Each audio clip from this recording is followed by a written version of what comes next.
Terima kasih Tuhan buat hadirat-Mu di tengah-tengah kami malam hari ini. Terima kasih Tuhan, kalau Engkau sendiri berkenan hadir di tengah-tengah kami Tuhan. Terima kasih Tuhan. Terima kasih Tuhan, terima kasih Tuhan. Mari ambil waktu tenang sejenak saudara. Mari tenangkan setiap hati dan jiwa kita sebelum kita masuk untuk menerima firman, menerima benih yang terbaik yang daripada Tuhan. Mari saat ini biar kita tenangkan setiap hati dan jiwa kita. Malam hari ini mari tertuju fokus hanya kepada Tuhan, bukan kepada yang lain.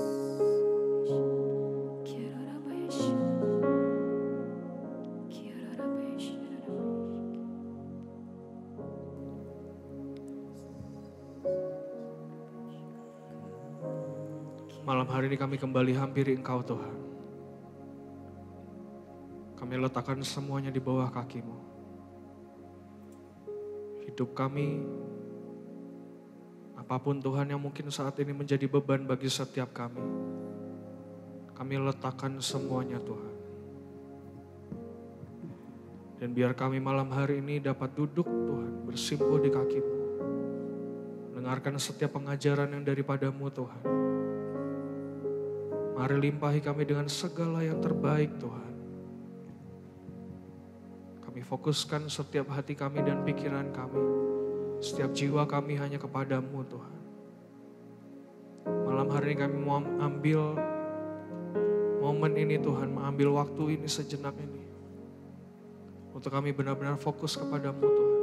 Menyerap segala yang terbaik yang daripada-Mu Tuhan. Karena kami tahu perjumpaan dengan-Mu Tuhan cukup sekali saja Tuhan. Dapat mengubah segalanya dalam kehidupan kami. Terima kasih Tuhan, terima kasih Tuhan. Kami tahu ini waktu yang terbaik. Dan biar kami menghargai Engkau Tuhan. Urapi setiap lidah bibir kami, para hamba-Mu yang akan menyampaikan firman-Mu di tengah-tengah jemaat-Mu Tuhan. Apapun yang keluar dari mulut dan lidah kami, biar itu semua hanya yang berasal daripada-Mu saja. Kau yang urapi kami Tuhan, bersihkan setiap kami. Jadikan kami saluran yang terbaik, saluran yang bersih untuk setiap anak-anak-Mu di tempat ini. Tidak tercampur Tuhan dengan segala emosi, segala perasaan pribadi kami Tuhan. Tapi biar apapun yang keluar, hanyalah yang berasal daripada-Mu saja. Jamin kami Tuhan, urapi semuanya Tuhan. Tutup bungkus semuanya oleh kuasa darah-Mu malam hari ini. Dan biar mulai dari awal sampai akhir, Engkau yang beracara di tengah-tengah kami. Terima kasih Tuhan, terima kasih Tuhan. Kami siap mendengarkan setiap firman yang akan Kau berikan. Haleluya. Semua yang percaya katakan, amin. Silakan duduk. Boleh lampunya dinyalakan.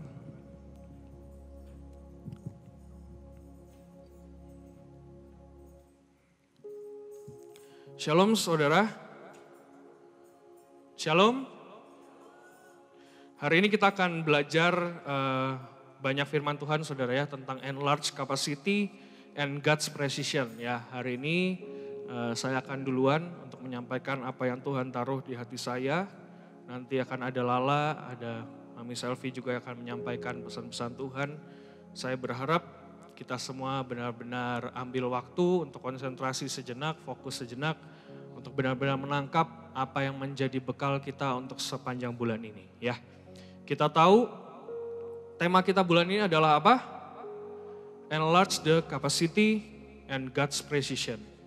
Hari ini saya akan banyak membahas tentang enlarge capacity saudara ya. Nanti God's precision akan dilanjutkan oleh Lala ya. Kita buka sama-sama di Matius 15 ayat 29. Kita akan baca dua firman Tuhan, dua kisah yang sangat-sangat ajaib dalam firman Tuhan secara paralel. Ya, karena sebenarnya dua kisah ini cukup punya koneksi ya saudara ya. Di Matius 15 ayat 29 sampai 37 dan Lukas 9 ayat 10 sampai 17 ya. Saya harap teman-teman multimedia tidak bingung karena kita akan membaca dua perikop ini secara paralel ya. Yang pertama di Matius 15 ayat 29 sampai 37 ini tentang Yesus memberi makan 4.000 orang. Ya, saudara tahu ceritanya? Ketika Tuhan Yesus saat itu memberi makan 4.000 orang. Dan yang satunya lagi di Matius 15 ayat Lukas 9 ayat 10 sampai 17. Itu adalah tentang Yesus memberi makan 5.000 orang. Ada perbedaan di sini ya saudara ya, 4.000 orang dan juga 5.000 orang. Tapi ketika saya membaca firman ini secara paralel, sebenarnya ada satu kesamaan di situ saudara. Dan kita akan belajar malam hari ini apa yang harus kita lakukan untuk memperbesar kapasitas kita. Ya, ada satu peristiwa yang menurut saya cukup mirip. Tuhan Yesus setelah melakukan banyak mujizat, ingin untuk memberi makan orang-orang di sana. Dan reaksi-reaksi murid pada waktu ini, di dua peristiwa ini, sungguh sangat mirip sekali saudara. Saya juga tidak tahu apakah kebetulan atau tidak, tapi saya percaya tidak ada yang kebetulan. Kalau misalkan peristiwa ini ada 2 kali saudara, mungkin 5.000 dan 4.000 orangnya berbeda, tapi murid-muridnya tetap sama. Dan ketika itu diulang 2 kali, berarti ada yang bisa kita pelajari dari hal tersebut saudara ya. Kita sama-sama baca Matius 15 ayat 29. Setelah meninggalkan daerah itu, Yesus menyusur pantai Danau Galilea dan naik ke atas bukit, lalu duduk di situ. Kemudian orang banyak berbondong-bondong datang kepadanya, membawa orang lumpuh, orang timpang, orang buta, orang bisu dan banyak lagi yang lain. Lalu meletakkan mereka pada kaki Yesus dan ia menyembuhkan mereka semuanya. Maka takjublah orang banyak itu melihat orang bisu berkata-kata, orang timpang sembuh, orang lumpuh berjalan, orang buta melihat dan mereka memuliakan Allah Israel.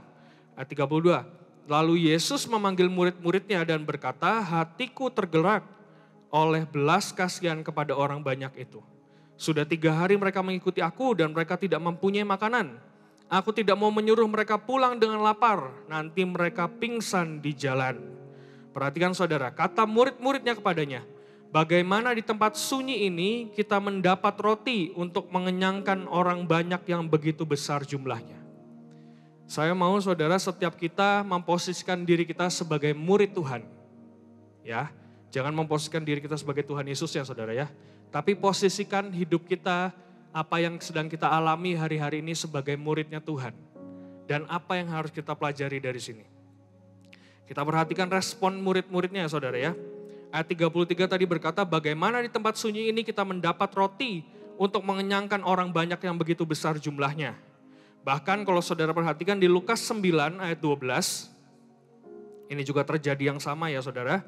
Lukas 9 ayat 12 berkata, pada waktu hari mulai malam, datanglah ke-12 muridnya kepadanya dan berkata, suruhlah orang banyak itu pergi. Supaya mereka pergi ke desa-desa dan kampung-kampung sekitar ini untuk mencari tempat penginapan dan makanan. Karena di sini kita berada di tempat yang sunyi. Perhatikan saudara, ketika kita mempelajari tentang enlarged capacity, ada kapasitas yang diperbesar dalam kehidupan kita. Satu tandanya saudara, Tuhan berikan visi, mimpi, tujuan yang terlalu besar untuk kapasitas kita sekarang. Ketika kita melihat tentang cerita ini saudara, saat itu Tuhan Yesus berkata kepada murid-muridnya, hatiku tergerak untuk memberi mereka makan. Itu visi saudara.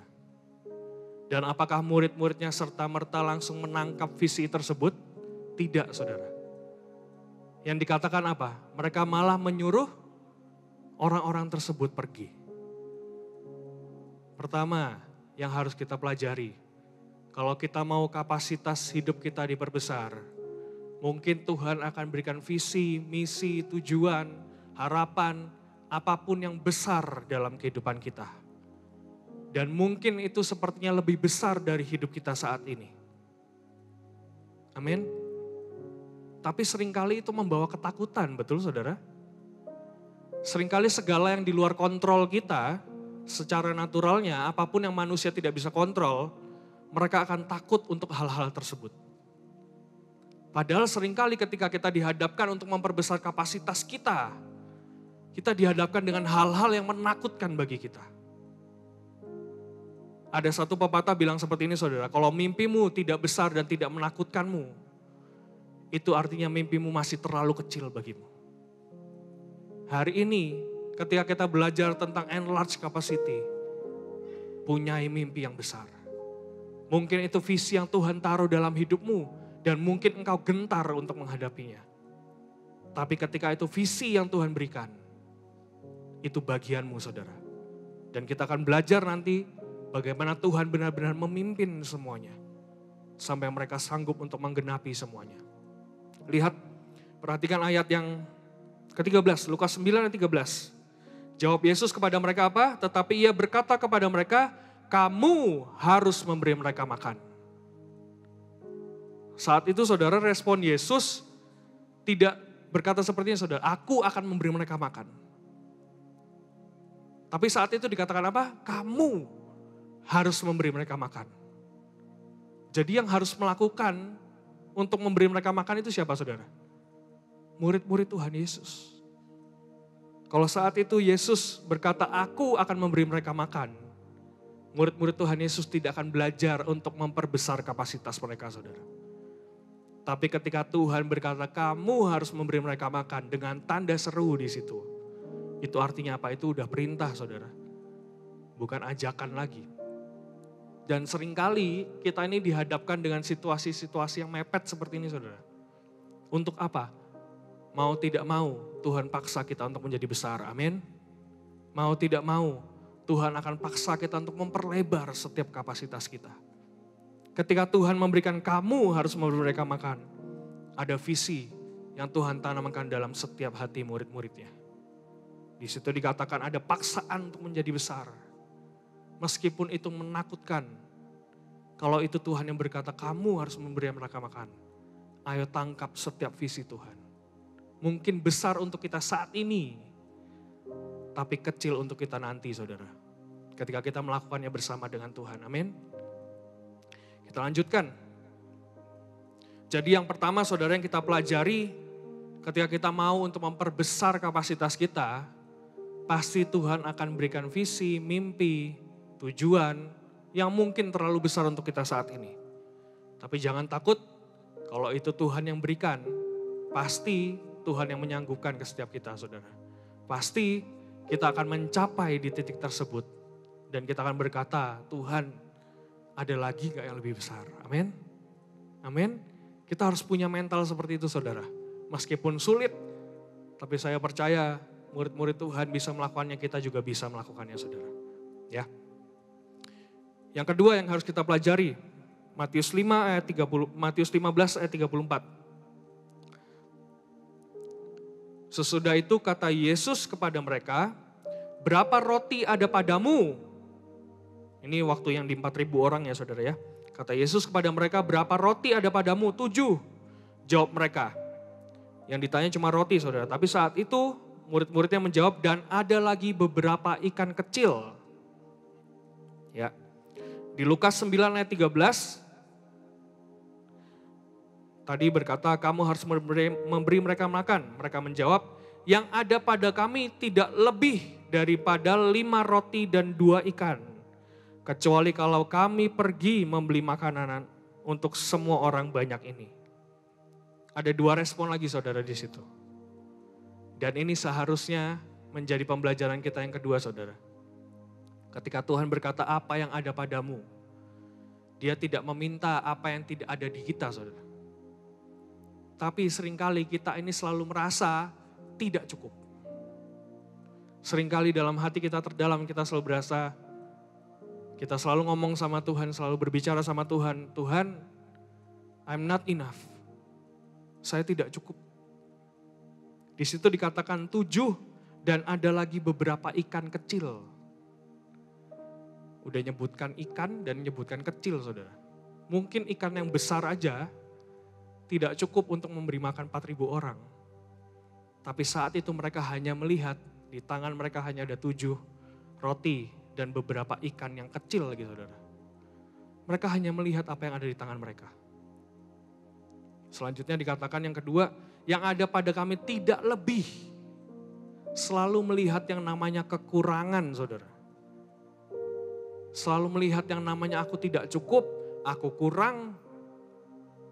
Dan itu sebenarnya membutakan kita untuk melihat apa yang Tuhan sanggup lakukan dalam kehidupan kita. Dikatakan apa? Aku tidak lebih daripada 5 roti dan 2 ikan. Setelah diberikan visi yang besar, murid-murid Tuhan selalu berkaca kepada dirinya sendiri bukan melihat Tuhan ya. Bahkan buta akan kemampuan Tuhan. Seberapa sering kita melupakan bahwa Tuhan kita adalah Tuhan yang besar.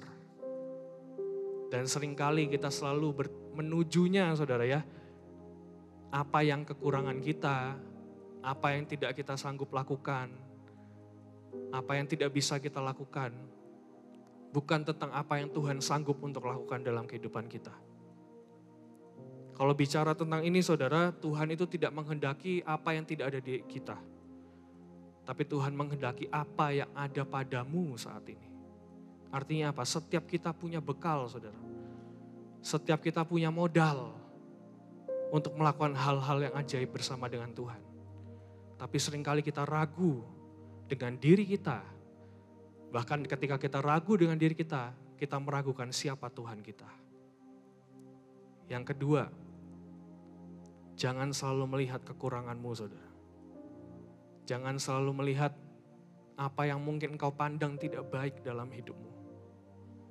Tapi ayo, apapun yang terjadi, apapun yang sudah Tuhan percayakan dalam hidup kita, jangan sampai itu gagal untuk kita kembangkan.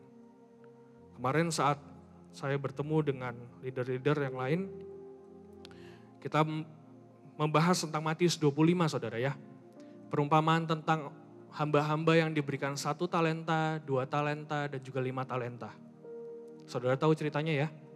Ketika itu tuannya hendak pergi keluar kota, dan saat itu menurut kesanggupannya, artinya apa? Berarti setiap hamba-hamba ini sudah dihitung sama tuannya dia mampu untuk melakukannya. Diberikan 1 talenta, diberikan 2 talenta, dan juga diberikan 5 talenta. Singkat cerita setelah tuannya pergi, beberapa hari keluar kota, yang dikatakan di Alkitab apa? Yang 2 dan 5 mengerjakannya sehingga berlipat kali ganda dari 2 jadi 4, dari 5 jadi 10. Tapi apa yang dilakukan oleh yang 1? Dia kubur di bawah tanah dalam-dalam. Hari ini saudara, kita mengaca sama diri kita. Apa talenta yang kita punya? Dan untuk memperbesar kapasitas kita dimulai dari siapa? Dimulai dari talenta yang kita punya sendiri saudara. Saat itu ketika tuannya datang kembali, dikatakan apa? 2 dan 5 mereka berkata seperti ini saudara. Talenta yang kau percayakan kepadaku, aku kerjakan. Yang 2 dan 5. Tapi yang 1 melakukan apa? Dia berkata apa saudara? Dia berkata, engkau Tuhan yang tidak mengambil dari apa yang kau tanam sendiri. Ketika kita mempelajari ini saudara, kita harus mengerti bahwa talenta yang diberikan dalam kehidupan kita harus mengerti bahwa kita harus memilikinya seperti punya kita sendiri. Dan kita harus mengembangkannya saudara. Ketika dikatakan yang 1 tersebut berkata apa? Talenta kepunyaanmu tidak aku kembangkan, talenta kepunyaanmu aku timbun. Karena engkau Tuhan yang jahat. Engkau Tuhan yang mengambil, yang menuai dari apa yang tidak kau tanam. Tapi yang 2 dan 5 responnya berbeda saudara. Talenta yang kau percayakan kepadaku, aku kerjakan dan aku kembangkan. Makanya dikatakan di ayat Matius 25-29, karena setiap orang yang mempunyai, kepadanya akan diberi sehingga ia berkelimpahan. Tetapi siapa yang tidak mempunyai, apapun juga yang ada padanya akan diambil daripadanya. Mempunyai di sini bukan masalah talentanya saudara. Mempunyai di sini adalah sikap hatinya. Apakah dia tahu bahwa Tuhan mempercayakan sesuatu dalam hidupnya dan dia mengerjakan dan mengembangkan? Atau dia tidak sadar dan dia tetap merasa ini talenta sia-sia, ini talenta Tuhan cuma mau enaknya aja, dikubur dalam-dalam dan akhirnya dia tidak menuai apapun. Percayalah saudara, talenta kita mungkin cuma 1. Tapi ketika Tuhan kembangkan, itu bisa berlipat kali ganda saudara. Amin. Amin. Talenta saudara mungkin satu, punya satu aja udah cukup saudara. Dan ketika Tuhan kembangkan itu bisa menjadi sesuatu yang ajaib dalam hidup kita. Kalau boleh cerita saudara, saya mungkin bisa contohkan, saya tuh punya talenta satu saudara. Kalau saya sudah suka akan sesuatu, saya akan habiskan waktu di situ, saya akan pelajari semuanya, sampai saya benar-benar menjadi yang terbaik di situ. Hanya itu saja talenta saya saudara. Dan ada sangat banyak hal dalam kehidupan saya, perjalanan hidup saya, dari talenta yang satu itu, membuka sangat banyak hal di depan. Contoh, saya ini dulu kolektor Hot Wheels saudara. Om Kiki tahu, Lala tahu. Saya ini koleksi mobil-mobil kecil itu saudara ya, Hot Wheels yang dijual di Indomaret hanya seharga 25.000. Tapi saya ketika mempelajarinya, ini adalah peluang bisnis yang sangat-sangat besar. Kenapa saudara? Saudara bisa beli di Indomaret harga 25.000, saudara bisa jual kembali harganya 300.000 mungkin, 350.000 mungkin, 400.000 mungkin. Banyak orang menganggap ini hobi anak-anak. Tapi saya masuk di situ saudara ya, saya masuk dari mungkin hanya modal 2 juta, 3 juta. Akhirnya karena saya ngulik terus, saya belajar terus, saya tergabung dengan komunitasnya, saya coba pelajari sangat banyak di situ, saya berjaringan, saya networking dengan semuanya. Bahkan saya mungkin kenal orang-orang yang nomor 1 untuk di bagian ini ya saudara, di dunia ini, di Hot Wheels. Dari hanya modal mungkin 5 juta awalnya saudara ya, itu bisa berlipat kali ganda saudara. Bahkan sampai ratusan juta. Sampai terakhir sebelum Tuhan bilang lepaskan semuanya, saya hitung saudara, nilai uang saya di Hot Wheels, itu mungkin ada sekitar 180 juta saudara. Dari hanya mainan kecil. Tapi saya tahu ketika saya serius di situ, saya akan habiskan waktu saya di sana. Sampai saya tahu semua sistemnya, sampai saya tahu semua cara kerja marketnya seperti apa, dan saya akan benar-benar habiskan seluruh niat saya di situ. Hanya itu saja saudara talenta saya. Dari situ saya kenal sangat banyak orang. Jangan saudara pikir yang main Hot Wheels itu cuma anak kecil saudara. Saya ketemu dengan banyak om-om yang main Hot Wheels saudara. Karena apa? Mungkin di saat mereka kecil mereka gak bisa beli. Tapi saat mereka sudah punya uang, mereka bisa beli semuanya. Saya ketemu dengan manajer marketing Matahari saudara. Dia main Hot Wheels. Saya ketemu dengan salah satu om, dia punya tambang batu bara di Kalimantan. Main Hot Wheels saudara. Saya punya teman yang punya angkutan transportasi untuk seluruh Jawa dan Sumatera. Dari mana? Dari mobil kecil saudara. Tapi itu membuka sangat banyak hal di depan. Itu membuka sangat banyak potensi di depan. Setelah saya anggapannya ya pensiun Hot Wheels, saya bikin satu grup sama mereka saudara. Supaya tetap ada jaringan, tetap ada networking di situ, saya tetap bangun. Saya bikin satu grup tapi mainnya tidak lagi Hot Wheels saudara, mainnya saham. Dan dari situ membuka sangat banyak peluang untuk saya. Cukup satu talenta, tapi itu membuka sangat banyak dalam kehidupan kita. Setelah itu saudara, tidak berhenti hanya sampai di situ, saya mempelajari saham. Saya belajar saham mungkin 2 tahun saudara. 2 tahun lebih lah, 2017 sampai 2019 lah mungkin. Saya belajar saham, habis itu saya belajar kripto, saya belajar NFT, saya pelajari semuanya. Dan saya tidak mau hanya menjadi yang terbaik di area saya saja saudara. Tidak mau menjadi yang terbaik hanya di lingkaran saya saja. Itulah kenapa saya punya komunitas di luar sangat banyak. Saya punya komunitas saham, saya punya komunitas kripto, saya punya komunitas NFT. Kenapa? Karena saya mau membuka cakrawala saya lebih lagi. Memperbesar kapasitas. Tidak hanya berlaku untuk kita ketika kita ada di dalam saja saudara. You can be a king in your own kingdom. Kau bisa jadi raja atas kerajaanmu sendiri. Tapi out there, di luar sana, you are nothing. Bisa saudara. memperbesar kapasitas, tidak bisa hanya di zona nyaman kita. Hari ini jangan pernah berkata kita sudah cukup. Jangan pernah bangga kalau kita menjadi yang terbaik di lingkungan terdekat kita. Mungkin saudara bisa berkata, saya main musik terbaik. Oh ya, hanya di AOC saja. Di luar sana, mungkin kita nothing, saudara. Di sini, mungkin kita bisa berkata, aku fotografer terbaik. Aku videografer terbaik. Aku anak multi terbaik di keluargaku. Ya keluargamu gak ada yang mempelajari multimedia, saudara. Ya iya, jelas Anda terbaik. Begitu keluar sana, apakah kita menjadi yang terbaik? Tapi justru ketika kita dihadapkan dengan hal-hal seperti itu, ketika kita keluar sana nanti, pelajari semuanya. Cukup satu talenta. Belajar, belajar, dan belajar. Tidak pernah menyerah, saudara. Maka itu akan membuka sangat banyak hal. Di saham, di kripto, di NFT, saudara, kalau saya boleh cerita kerugian, mungkin kerugian itu udah sampai ratusan juta, saudara. Karena apa?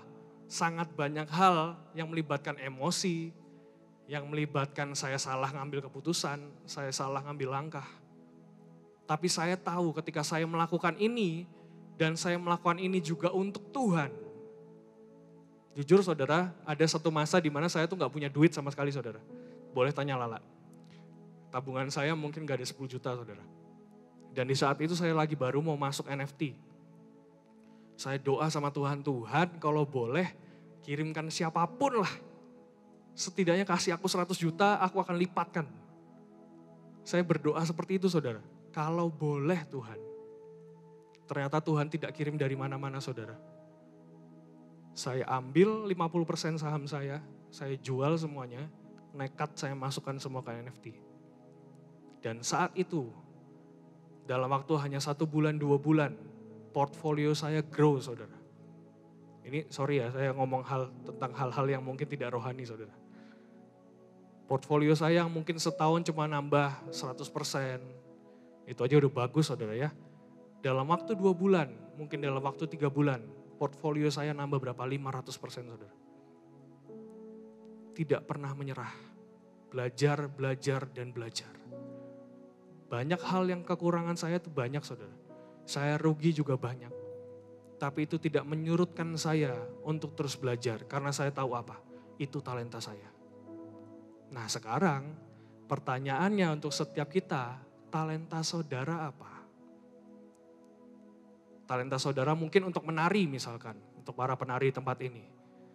Tapi ketika Anda belajar nari, kau mungkin dipandang sama yang lain, ngapain sih nari-nari terus? Udah cukuplah kita Senin, Kamis, Sabtu nari terus, Rabu kita latihan.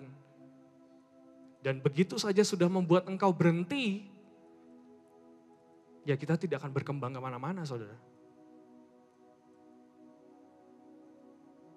Talentamu apa? Talenta kita apa?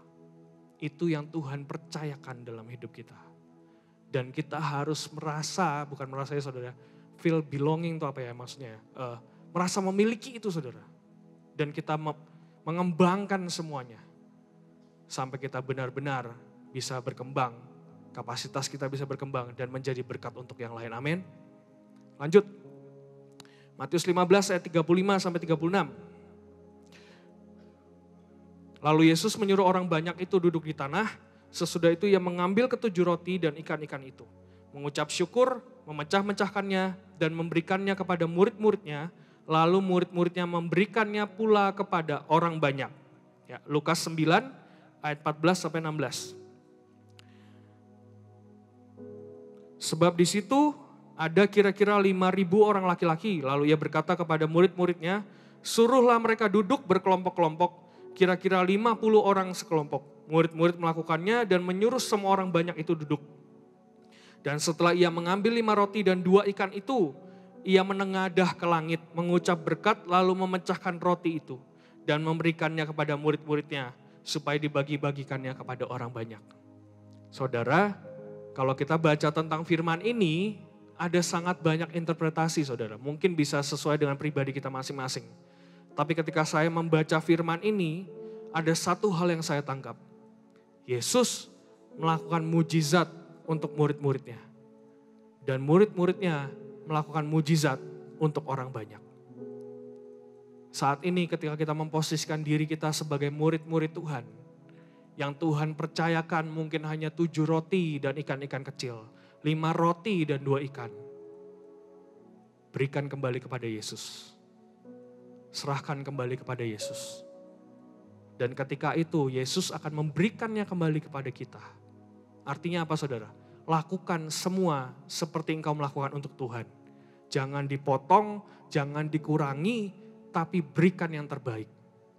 Maka Tuhan akan melakukan mujizatnya dalam kehidupan kita. Tidak lagi itu hanya menjadi 5 roti dan 2 ikan biasa saudara. Tapi di dalam situ ada tujuan yang besar untuk memberi makan 5.000 orang. Tidak lagi 5 roti dan 2 ikan itu hanya untuk pribadi kita sendiri. Tapi ketika kita berikan kepada Tuhan dan Tuhan memberikan lagi kepada kita, kita tahu tujuannya apa? 5.000 orang harus kita beri makan. Nanti mungkin Pak Jo akan banyak bercerita tentang jangan menghemat, ya, saudara ya. Tapi artinya apa? Jangan pernah potong yang menjadi bagian Tuhan. Tapi serahkan semuanya kembali kepada Tuhan, apapun yang kita punya. Untuk apa saudara? Setelah itu Tuhan yang akan memampukan kita melakukan hal-hal ajaib di luar sana. Ketika kita memberikan kepada Tuhan, jangan takut untuk kekurangan. Jangan takut untuk kita menjadi kekurangan. Ketika kita memberikan kepada Tuhan, kita tidak kekurangan saudara. Tapi kita berjalan dari kelimpahan atas apa yang sudah Tuhan berikan. Dan apa yang akan Tuhan berikan dalam kehidupan kita. Hari ini kita baca sampai habis dan mereka semuanya makan sampai kenyang. Kemudian orang mengumpulkan potongan-potongan roti yang sisa. 7 bakul penuh. Yang ikut makan ialah 4.000 laki-laki. Tidak termasuk perempuan dan anak. Dalam Lukas dikatakan, dan mereka semuanya makan sampai kenyang. Kemudian dikumpulkan potongan-potongan roti yang sisa sebanyak 12 bakul. Ada 7 bakul penuh, ada 12 bakul penuh. Apa yang kita pelajari saudara? Expand the capacity. Yang kita terima nantinya akan jauh lebih besar dari apa yang kita persembahkan di hadapan Tuhan. Yang kita terima nantinya akan jauh lebih besar dari apa yang kita perbuat untuk Tuhan. Hari ini visi, mimpi, tujuan itu mungkin terlalu besar untuk kita. Tapi mari minta biar Tuhan yang terus pimpin setiap kehidupan kita. Saya percaya AOC akan terus melebar, mengembang kemanapun kita bisa pergi. Nanti saudara ya sekalian pengumuman, bulan ini kita akan bergerak untuk ke Bali dan ke NTT. Kita akan adakan pasar murah, adakan KKR dan lain sebagainya. Itu visi yang Tuhan berikan untuk AOC. Dan kalau itu terlalu besar, ini waktunya untuk kita praktek enlarge the capacity. Amin. Mungkin saudara para pelayan Tuhan yang dibawa, mungkin kau tidak pernah sharing di depan ribuan orang. Tiba-tiba nanti begitu di NTT saudara harus sharing di depan ribuan orang. Perbesar kapasitasmu. Perbesar kapasitasmu. Saya percaya Tuhan yang akan mampukan setiap kita. Dan kita akan masuki masa-masa yang tidak pernah kita bayangkan sebelumnya. Amin. Tuhan Yesus berkati.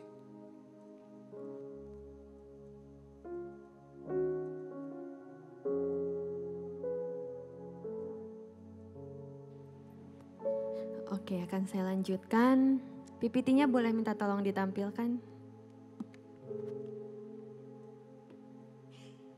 Oke, tadi kita sudah banyak mendengar dari Derian mengenai enlarge the capacity and God's perfections ya. Jadi kita sudah banyak mendengar tentang bagaimana kita harus memperlebar kapasitas kita. Nah, hari ini saya akan lebih masuk ke dalam God's precision tentang ketepatan, tetapi saya juga mau sharingkan sedikit tentang apa yang saya dapat tentang enlarge the capacity. Oke, next.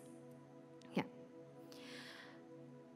Ketika saya doa sama Tuhan, Tuhan apa yang harus di-sharingkan tentang memperlebar kapasitas.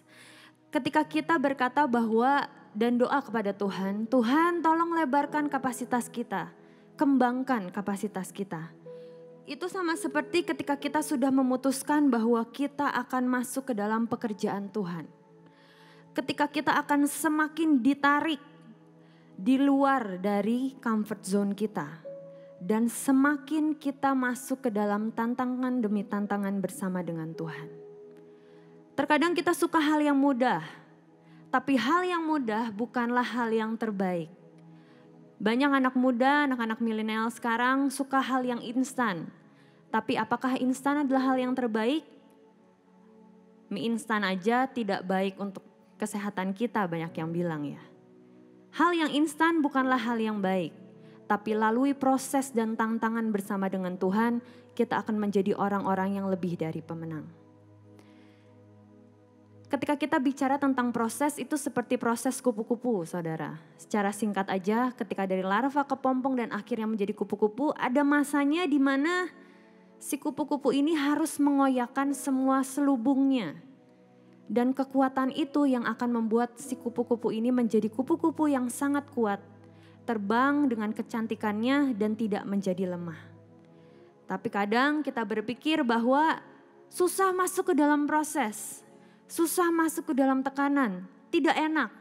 Tapi bagaimana caranya Tuhan akan memperlebar kapasitas kita kalau kita tidak mau masuk ke dalam rencananya. Sometimes we need the struggle to make us stronger. Terkadang kita butuh tantangan untuk membuat kita semakin kuat lagi di dalam Tuhan. Dan memperlebar kapasitas kita. Ada dua hal yang saya dapat tentang enlarge the capacity ini. Yang pertama, making room for growth. Sediakan ruang untuk kita dapat bertumbuh. Kalau kita sudah memutuskan untuk kita mau dikembangkan, kapasitas kita tidak hanya sampai segitu. Ada paket komplitnya. Paket komplitnya itu apa? Ada tantangan, ada tekanan, dan terkadang kita bahkan stres. Tapi apa yang menjadi respon hati kita? Balancing your responses. Dan kuncinya adalah percaya sepenuhnya sama Tuhan. Ketika kita diperhadapkan dengan tantangan, kita diperhadapkan dengan struggle, kita diperhadapkan dengan trials misalnya. Dan respon hati kita seperti pendulum, saudara tahu ya pendulum. Pendulum itu kadang di atas, kadang di bawah, kadang di atas lagi, kadang di bawah. Bagaimana kita bisa menjadi orang-orang yang lebih dari pemenang bersama dengan Tuhan. Kalau kita aja terkadang masih suka mood swing. Anak-anak muda sering banget bilang, saya sering mood swing misalnya. Hari ini moodnya baik, besok moodnya jelek. Bagaimana kita bisa menjadi orang-orang yang stabil dan konsisten dalam Tuhan. Diperlukan orang-orang yang mempunyai konsisten dan stabilitas dalam respon hatinya ketika kita mau diperlebar kapasitasnya bersama dengan Tuhan. Dan percaya sepenuhnya sama Tuhan. Ketika Tuhan bawa kita mungkin serendah-rendahnya dalam kehidupan kita gitu. Kita masih bisa berkata bahwa Tuhan itu baik. Semua yang terjadi dalam hidupku itu baik.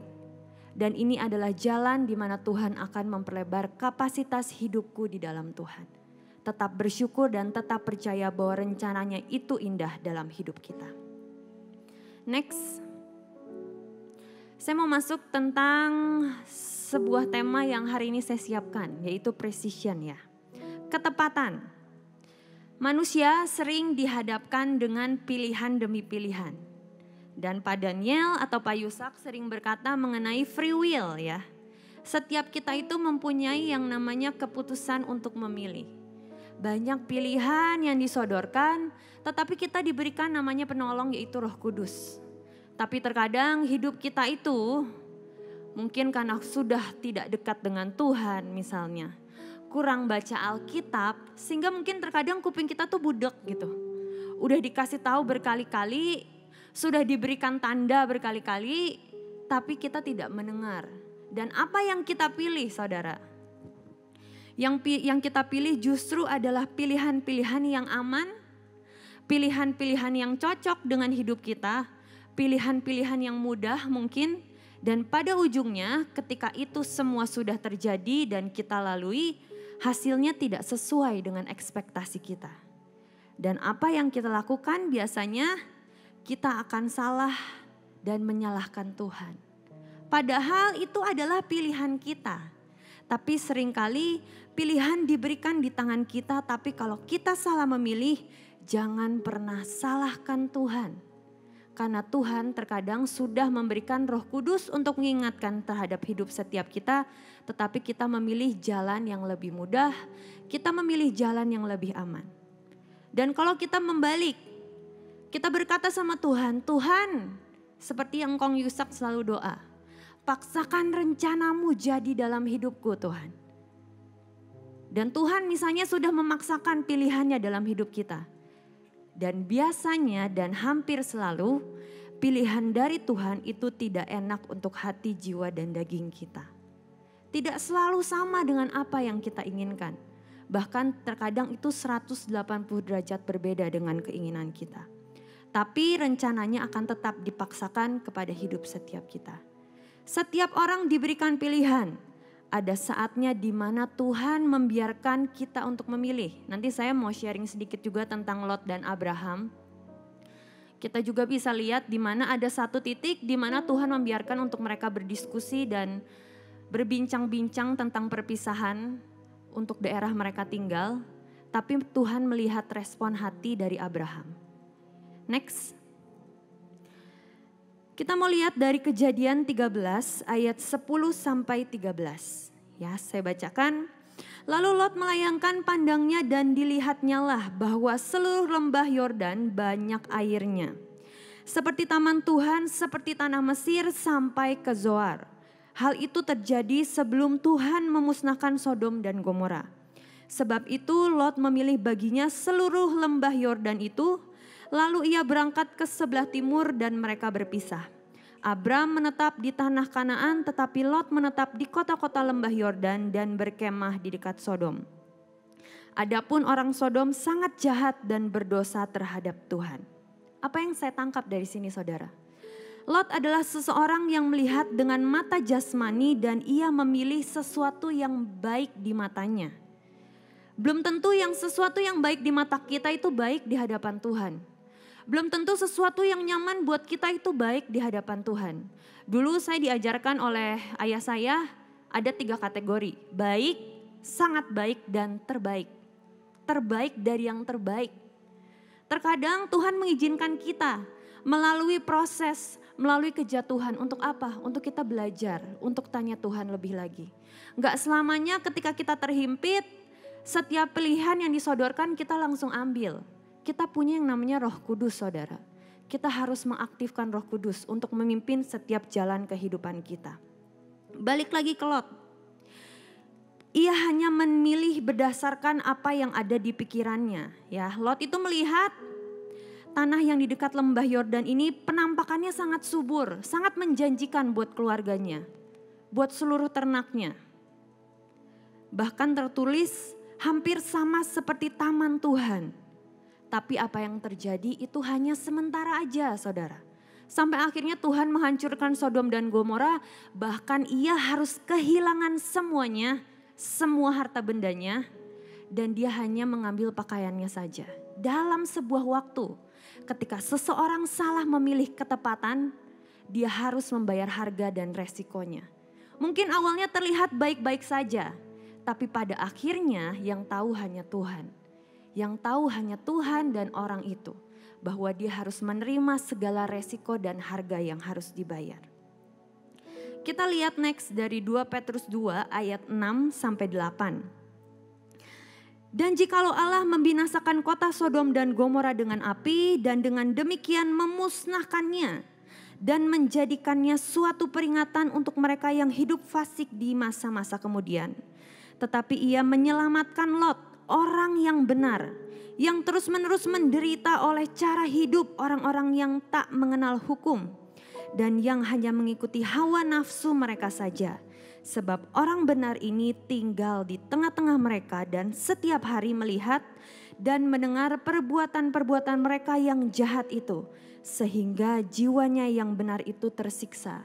Bahkan di ayat ini pun tertulis saudara, Lot itu hidupnya tersiksa. Kenapa? Karena di awal dia memilih jalan yang salah. Jangan pernah keliru. Mungkin awalnya terlihat baik, tapi akhirnya justru memberikan ketidakpastian. Jadi mulai hari ini, mari minta ketepatan di dalam Tuhan. Sekalipun dia orang benar, tetap saja ada yang hilang dari hidupnya. Karena ia salah memilih. Lot menentukan pilihannya berdasarkan apa yang ada di pikirannya dan di matanya baik. Bahkan sampai akhirnya di ayatnya dia tertulis dia tersiksa. Dan pada akhirnya dia harus keluar dari Sodom dan Gomora dan berlari dengan istrinya. Bahkan sampai akhirnya istrinya pun menjadi tiang garam. Hanya karena sebuah keputusan yang salah di awalnya. Tadi saya diingatkan oleh ibu saya, ayah saya sering berkata seperti ini. Beda 1 mili aja itu tidak tepat katanya. Benar-benar ketepatan itu harus tepat, ditarget, tidak bergeser sedikit pun. Dan apa yang bisa dimampukan untuk kita melakukan itu hanya dengan Roh Kudus yang memampukan setiap kita. Tapi bagaimana caranya kita bisa hidup dalam ketepatan kalau kita tidak dekat dengan Roh Kudus? Banyak orang mungkin melihat kita, hidup kita baik-baik aja, pelayanan kita baik-baik aja, pergaulan kita mungkin baik-baik aja, tapi kita tidak sadar bahwa kita menjauh dari Roh Kudus. Dimulai dari saat teduh mungkin yang bolong, dimulai dari rutinitas pelayanan mungkin, dimulai dari baca Alkitab yang bolong-bolong. Apakah kita punya keintiman lagi sama Tuhan? Apakah kita punya Roh Kudus lagi di dalam hidup kita? Ataukah Roh Kudus hanya diaktifkan ketika kita menghadapi masalah, ketika kita menghadapi tekanan, dan setiap hari kita tidak pernah berbincang-bincang dengan Roh Kudus? Bagaimana caranya kita bisa dekat dengan seseorang kalau kita tidak pernah mendekati mereka, mengenal mereka? Di hari ini, di bulan ini, mari perbaiki keintiman kita dengan Tuhan. Sudah sejauh apapun kita berlari untuk menjauhi Tuhan misalnya. Ayo balik. Balik menjadi orang-orang yang punya gelora cinta akan Tuhan lebih dari apapun. Percaya bahwa yang mustahil Tuhan akan jadikan nyata dalam kehidupan kita. Asal kita percaya dengan Tuhan. Ada kehendak Tuhan yang terjadi dengan sempurna. Ketika kita diberikan free wills. Dan kita akan masuk ke dalam ujian seperti Abraham dan Lot. Ketika Tuhan membiarkan mereka untuk berdiskusi, Tuhan diam untuk memilih tempat mereka akan tinggal. Tuhan melihat respon hati. Ketika kita masuk ke dalam ruang ujian, guru tidak akan pernah bisa membantu kita, betul? Kalau guru membantu kita itu namanya latihan. Tapi kalau kita masuk ke ruang ujian, yang menentukan pilihan kita hanya diri kita sendiri. Tetapi Tuhan sudah memberikan sekali lagi seorang penolong, yaitu Roh Kudus. Belajarlah dari firman Tuhan dikatakan.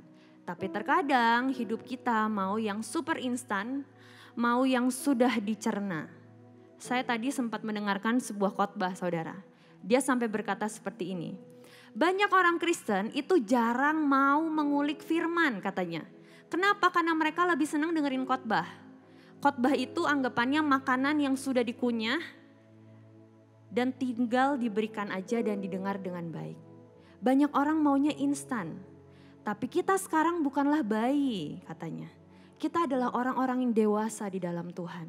Kalau bayi makanannya harus selalu dicerna dulu. Harus selalu dimasukin blender mungkin supaya gampang dicerna dengan baik.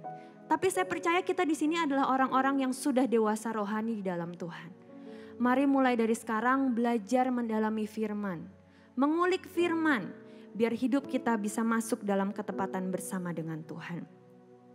Ketika kita dihadapi tantangan demi tantangan, ada pilihannya 2 tipe kategori orang. Ketika orang yang pertama adalah dia melekat dengan Tuhan. Dia akan mendahului Tuhan apapun yang terjadi dalam hidupnya. Hatinya akan terus bergelora. Tetapi tipe yang kedua adalah ketika seseorang ini kurang dekat dengan Tuhan. Apa yang terjadi? Dia akan menggunakan akal manusianya dia. Dia akan menggunakan apa yang menurut cara pandang dia baik. Dan ujung-ujungnya dia seperti seorang yang berjalan di jalan yang sangat gelap. Bahkan dia harus meraba-raba untuk langkah selanjutnya. Mari percaya bahwa Tuhan akan selalu membimbing langkah kita. Tapi kita harus semakin melekatkan hidup kita dengan Tuhan. Next. Kembali ke cerita Lot dan Abraham, apa yang Tuhan janjikan dengan Abraham? Tadi kita sudah sempat bahas tentang Lot, ini yang Tuhan janjikan terhadap Abraham. Setelah Lot berpisah daripada Abram, berfirmanlah Tuhan kepada Abram, pandanglah sekelilingmu dan lihatlah dari tempat engkau berdiri itu ke timur dan ke barat, utara dan selatan, sebab seluruh negeri yang kau lihat itu akan kuberikan kepadamu dan kepada keturunanmu untuk selama-lamanya. Dan aku akan menjadikan keturunanmu seperti debu tanah banyaknya. Sehingga jika seandainya ada yang dapat menghitung debu tanah, keturunanmu pun akan dapat dihitung juga. Bersiaplah, jalanilah negeri itu menurut panjang dan lebarnya, sebab kepadamulah akan kuberikan negeri itu. Kita bisa melihat bedanya ya, apa yang Tuhan firmankan kepada Lot dan Abram gitu. Mungkin Abram mendapat tempat yang terlihat tanah yang gersang. Tapi kalau dia berjalan dalam ketepatan bersama dengan Tuhan, Tuhan sanggup mengubahkan yang mustahil, dijadikannya nyata. Dari tanah yang gersang, Tuhan membuat itu menjadi padang yang sangat subur. Bahkan dia dijanjikan sebuah tanah untuk keturunan-keturunannya. Jadi gak sampai Abraham doang, tapi sampai keturunan-keturunannya pun dia dijanjikan sebuah tanah yang sangat subur. Mungkin di dalam setiap kehidupan kita menghadapi sesuatu yang tidak mudah ya saudara. Tapi kalau kita berjalan dalam ketepatan bersama dengan Tuhan, mungkin terlihat jalannya buntu untuk sekarang. Tapi percayalah, Tuhan akan melakukan hal yang ajaib di tengah-tengah kita. Next, yang terakhir, Yesaya 55 ayat yang ke-8. Sebab rancanganku bukanlah rancanganmu, dan jalanmu bukanlah jalanku. Demikianlah firman Tuhan. Sekali lagi saya katakan, sebab rancanganku bukanlah rancanganmu, dan jalanmu bukanlah jalanku. Demikianlah firman Tuhan. Apa yang menurut kita baik, belum tentu menurut Tuhan baik. Dan apa pilihan kita, belum tentu itu adalah pilihan Tuhan. Jadi mulai dekatkan hati kita dengan Roh Kudus, dan hidup kita seirama dengan Tuhan. Saya mau tutup dengan sebuah kesaksian saudara.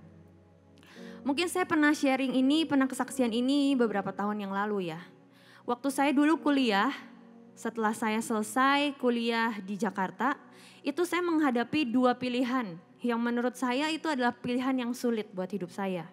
Antara saya akan mengikuti keinginan dan cita-cita saya, atau saya ingin mengikuti kehendak Tuhan.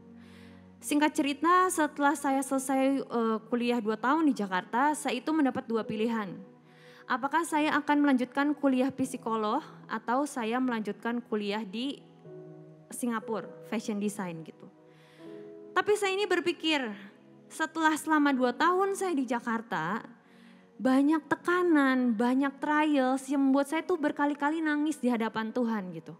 Saya ini sebenarnya tidak bisa gambar saudara, sama sekali tidak bisa gambar. Cuman dari awal tuh saya kepentok dengan ayah saya awalnya. Dia ngomong gini, kalau kamu sudah berani tanya Tuhan, apapun yang menjadi jawaban Tuhan harus kamu ambil ya. Dengan semua resiko apapun itu tanggung jawab kamu sama Tuhan. Dan waktu awal saya itu datang ke seorang hamba Tuhan, saya tanya, saya harus kuliah apa ya?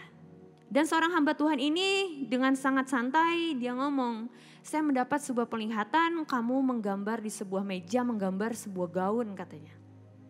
Mau gak mau saya harus masuk itu ke dalam fashion design. Karena dari awal ayah saya sudah berkata seperti itu. Ketika saya masuk ke sana, itu membuat sebuah proses yang sangat hebat buat hidup saya lah intinya. Saya harus masuk ke dalam sebuah lingkungan yang saya tadinya tidak bisa sama sekali. Dan akhirnya saya selesai setelah 2 tahun. Dan setelah 2 tahun selesai, saya berharap saya bisa keluar dari komunitas dan dari tempat itu gitu maksudnya. Saya ingin mengejar cita-cita saya. Banyak orang berkata bahwa cita-cita saya kapan digapai gitu. Kalau saya pelayanan terus misalnya. Kapan saya bisa menjadi orang sukses gitu misalnya. Itu sama, saya selalu berkata seperti itu gitu. Tapi Tuhan tuh ngomong dengan jelas dalam hidup saya, apakah itu pilihan terbaik dari Kuna buat hidupmu? Saya ini orangnya kalau belum dicoba itu kadang penasaran gitu. Singkat cerita saya apply kuliah saya psikolog di Jakarta, keterima saudara, keterima. Sudah dipermudah semuanya, sudah tinggal bayar, bahkan sudah masuk namanya terdaftar gitu. Tapi hati saya itu tidak pernah lepas dari perkataan, apakah itu pilihan yang terbaik buat kamu nak, katanya. Akhirnya satu titik saya menyerah, akhirnya saya pergilah ke Singapura gitu.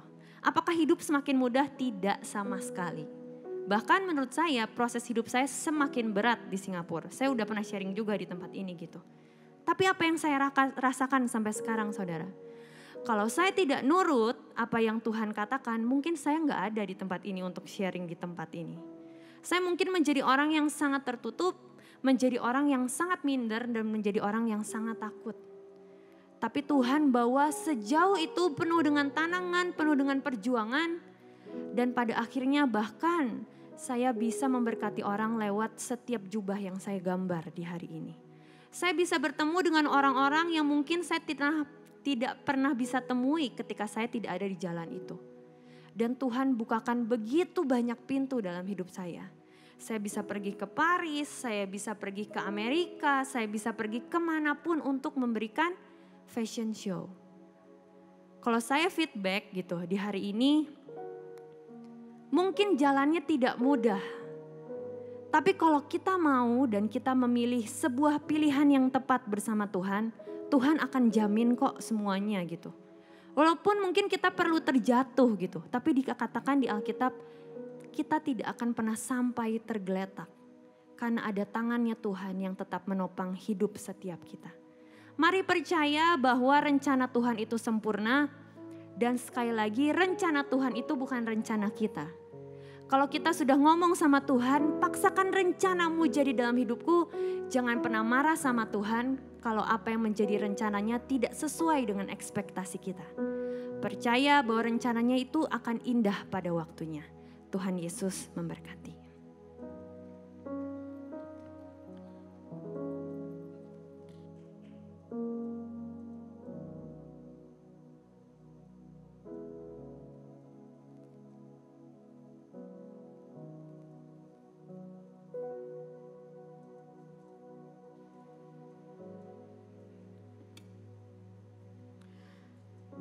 Saudara masih semangat mendengarkan firman Tuhan?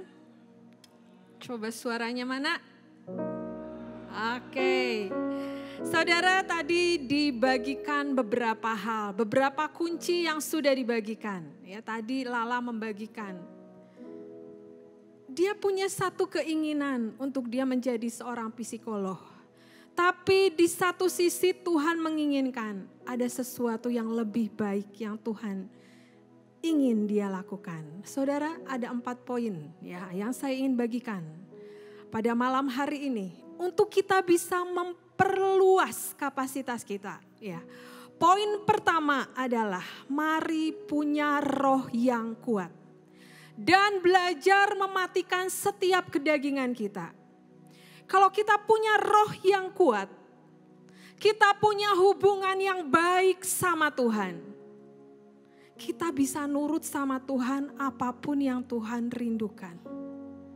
Tapi kalau kedagingan kita jauh lebih kuat, mungkin kita akan menuruti apa yang menjadi kedagingan kita. Karena kita ingin, Tuhan, aku ingin cita-citaku tercapai. Tapi di satu sisi Tuhan katakan, nak, aku sudah memberikan cita-cita yang terbaik untukmu. Yang mungkin engkau belum lihat. Yang mungkin engkau belum sampai tapi engkau harus meraih itu. Saudara, apapun yang saudara hadapi pada malam hari ini. Mungkin ada kesulitan, ada tantangan. Tapi tema bulan ini, mari perbesar setiap kapasitas kita. Saudara, di dalam 1 Samuel 17 ayat 32. Ya, kita mau baca. Berkatalah Daud kepada Saul, janganlah seseorang menjadi tawar hati karena dia hambamu ini akan pergi melawan orang Filistin itu. Dan kita mau lanjut di ayat 45. Tetapi Daud berkata kepada orang Filistin itu, engkau mendatangi aku dengan pedang dan tombak dan lembing, Tetapi aku mendatangi engkau dengan nama Tuhan semesta alam, Allah segala barisan Israel yang kau tantang itu. Saudara, coba musuh dari keberanian apa saudara? Ketakutan. Ketika kita menghadapi sesuatu, ada tantangan. Ada sebuah ketakutan, aku melangkah maju enggak ya Tuhan? Tapi Daud tidak akan pernah belajar menjadi besar kalau dia tidak mengambil kesempatan ketika Tuhan katakan, ayo kesempatan untuk melawan Goliat. Waktu itu gitu ya. Mungkin orang-orang bertanya, apakah kamu bisa? Kamu badannya kecil. Apakah kamu mampu mengalahkan Goliat? Tapi di ayat 45 tadi dikatakan, tetapi Daud berkata kepada orang Filistin itu, engkau mendatangi aku dengan pedang dan tombak dan lembing. Tetapi aku mendatangi engkau dengan nama Tuhan semesta alam, segala barisan Israel yang kau tantang itu. Ketika kita tinggal di dalam Tuhan dan Tuhan tinggal di dalam kita, ada Roh Kudus dalam kehidupan kita. Ada perkara-perkara ajaib yang Tuhan akan buat setiap kita. Tapi kembali kepada setiap hidup kita, apakah kita mau melangkah? Apakah kita mau melakukan? Apakah kita mau untuk meresponi? Saudara, saya ingat ada sebuah kesaksian ya beberapa waktu yang lalu. Beberapa tahun yang lalu, saya pelayanan. Saudara, saya diingatkan Tuhan dengan kesaksian ini. Kemarin saudara, beberapa waktu yang lalu saya pelayanan seminar nari saudara di Kalimantan, ya, di suku pedalaman. Dan ketika kami mengumpulkan setiap anak-anak kecil, di situ kita membuat seminar nari. Ayo semua diajak nari dari yang paling kecil sampai yang besar itu, kalau nggak salah SMA atau SMP. Semua belajar nari. Mereka antusias, mereka menari. Dan ketika waktu istirahat, kami bawa video, kita buat dulu video Yusuf, semua menonton. Dengan gaya mereka anak-anak kecil, ya mereka menonton dengan sangat suka, kakak ini bagus, ini memberkati gitu ya saudara. Dan ketika saudara, satu waktu sesudah mereka beristirahat ya, saya mengajak setiap mereka, yuk kita menyembah Tuhan. Saya tiba-tiba kemarin diingatkan waktu sharing di Gebik. Ku mau cinta Yesus selamanya. Saudara tahu lagu itu? Ku mau cinta Yesus, semua menyanyi ya dengan sebuah iringan gitar. Saudara, satu anak menangis. Dan kalau anak kecil ini menangis, saudara, teman-teman di sebelahnya, kenapa kamu nangis? Kenapa kamu nangis? Malah digangguin saudara. Tapi ketika semua dibawa masuk di dalam hadirat Tuhan, satu demi satu orang dijamah Tuhan. Dan akhirnya terjadilah lawatan. Semua menangis di hadirat Tuhan. Dan itu tidak pernah saudara saya pikirkan. Itu sebuah seminar nari, bukan sebuah KKR untuk kesembuhan ataupun pemulihan hati. Di situ semua menangis saudara. Sampai dari yang kecil sampai yang besar tidak ada yang terlewatkan. Semua mengalami hadirat Tuhan. Semua dipulihkan hatinya, semua disembuhkan. Dan akhirnya ketika kita berdoa, yuk udah kita berdoa, ayo hati kalian dipulihkan, disembuhkan semua. Dan sesudah itu saudara, sudah mulai kita masuk lagi acara berikutnya, ada satu anak yang berulang tahun. Saya mengajak semua, yuk kita nyanyi Happy Birthday, selamat ulang tahun. Saudara gak pernah menyanyikan lagu selamat ulang tahun mereka sambil menangis saudara. Karena lawatan Tuhan terus terjadi buat setiap anak-anak. Dan di sini saya belajar saudara. Ketika Tuhan mau memperluas kapasitas kita, kita gak bisa pakai teori kita. Kalau seminar nari, seminar latihan, kita berdoa terus selesai. Kita gak bisa membatasi untuk kapasitas kita. Dengan sebuah teori, dengan sebuah harus sebegini, harus sebegini. Tapi tadi kuncinya adalah apa? Yang pertama, punya roh yang kuat. Punya keintiman sama Tuhan dan belajar tundukkan semua kedagingan kita di bawah tangan Tuhan. Supaya benar-benar terjadi apa yang Tuhan rindukan. Saudara, kalau saudara tahu cerita tentang KFC, saya kemarin juga bagikan cerita tentang KFC, saudara.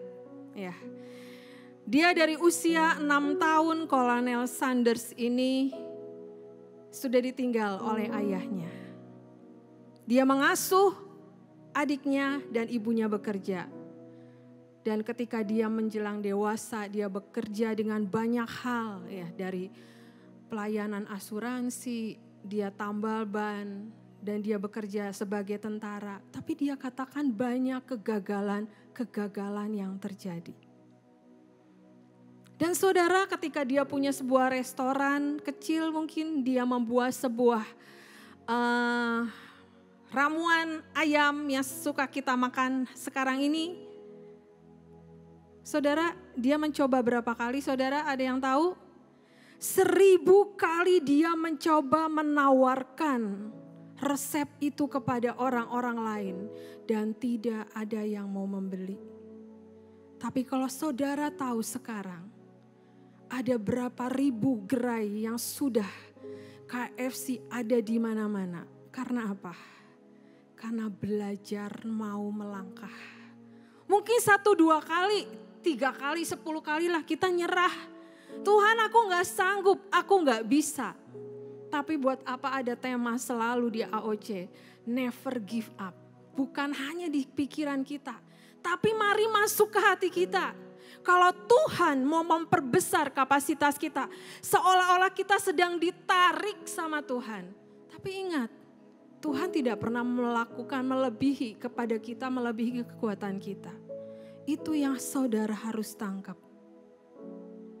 Supaya apa? Jangan seperti balon. Ketika dibesarin, apa hasilnya saudara? Meletus dan meledak. Dan akhirnya tidak jadi berkat, ambiar, gak tahu kemana gitu. Tapi hari ini Tuhan ngajar setiap kita, mari setiap kita punya roh yang kuat. Roh yang terus mau melayani Tuhan. Yang kedua, saudara. Poin kedua adalah kita belajar dari burung Raja Wali. Burung Raja Wali ini saudara, dia transformasi di usia 40 tahun. Ya.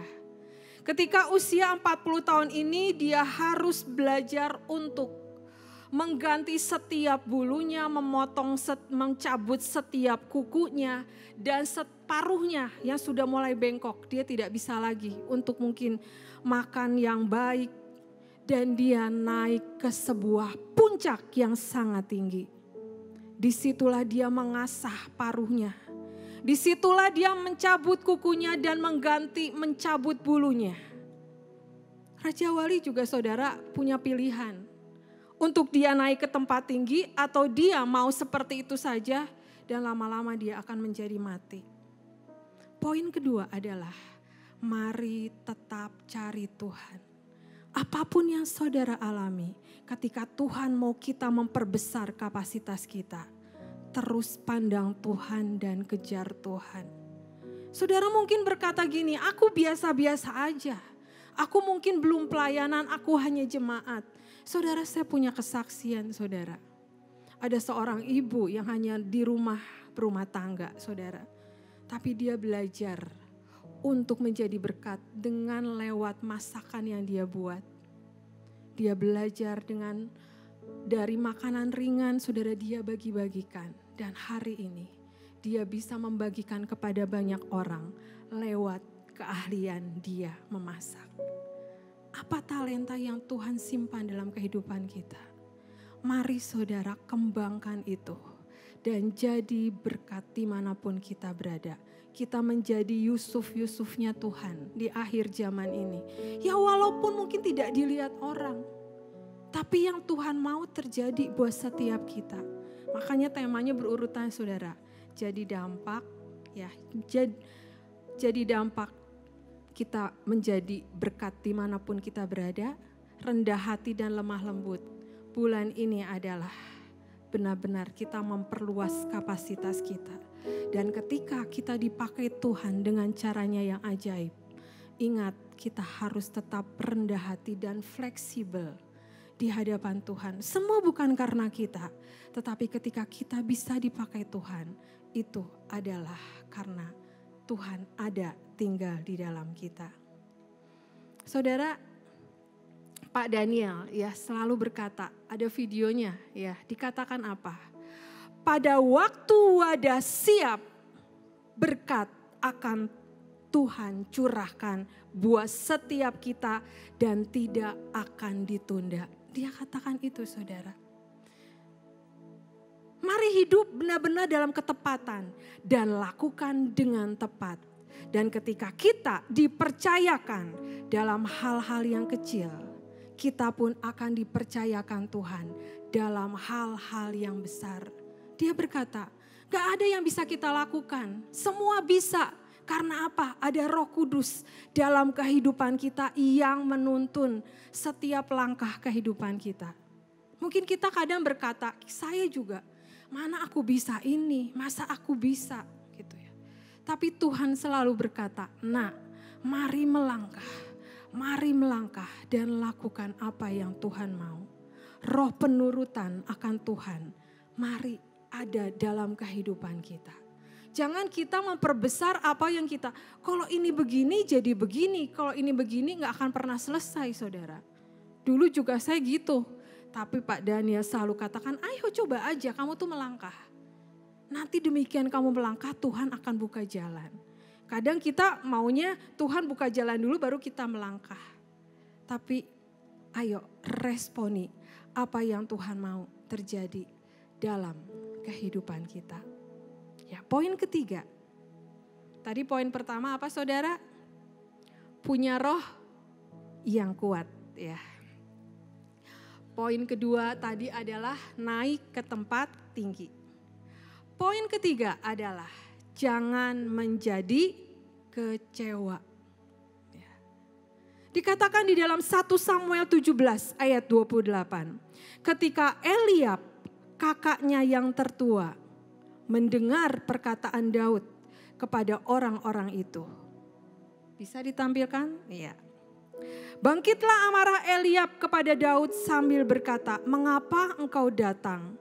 Dan pada siapakah kau tinggalkan kambing domba yang 2-3 ekor itu di padang gurun? Aku kenal sifat pemberanimu dan kejahatan hatimu. Engkau datang kemari dengan maksud melihat pertempuran. Mungkin ketika Eliab berkata seperti itu gitu ya. Daud tersinggung. Tapi di sini Daud tidak tersinggung. Dia dianggap sebagai apa? Dianggap sebagai gembala kambing domba. Tapi satu yang Daud tanamkan di dalam hidupnya, dia tidak menjadi kecewa. Saudara, mari ketika Tuhan menarik kita, jangan kita mendengarkan apa kata sekeliling kita. Karena apa, saudara? Kalau kita menjadi kecewa, itu bisa mematikan setiap potensi ilahi yang ada dalam kehidupan kita. Mendengar sekeliling kita, padahal kita tahu ini yang harus kita lakukan. Akhirnya karena terlalu banyak mendengar, kita berhenti. Yang rugi siapa? Yang rugi bukan yang ngomongin, yang rugi kita. Ya, makanya ada sebuah pepatah mengatakan apa? Kita tidak bisa menghindarkan seekor burung terbang di atas kepala kita. Tapi jangan sampai burung itu membuat sarang di atas kepala kita. Orang boleh ngomong punya penilaian tentang kita, tentang apapun. Tapi jangan sampai setiap penilaian orang itu masuk ke dalam hati kita. Dan mengubahkan cinta kita sama Tuhan karena kita mendengar apa kata orang. Ya. Kita mau belajar juga, saudara, dari janda Sarfat. Saudara, Tuhan ingatkan sekarang. Saudara tahu cerita tentang janda Sarfat ya. Ketika dulu zaman itu musim kemarau, saudara. Dan di situ ada Nabi Elia berkata kepada janda Sarfat ini, tolong berikan aku air. Dan janda Sarfat ini mengambilkan air. Tetapi ketika janda Sarfat ini meminta kepada janda ini, ambilkan aku makanan. Dia bilang, aku hanya punya segenggam tepung dan sedikit minyak. Kalau aku berikan ini kepadamu, aku akan mati.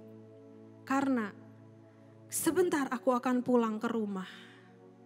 Dan aku akan masak dan aku akan berikan kepada aku makan dengan anakku. Dan sesudah itu kami tidak punya makanan lagi. Tapi di situ Elia berkata, sebentar saudara saya cari ayatnya dulu. Di dalam 1 Raja-Raja 17 ayat 12.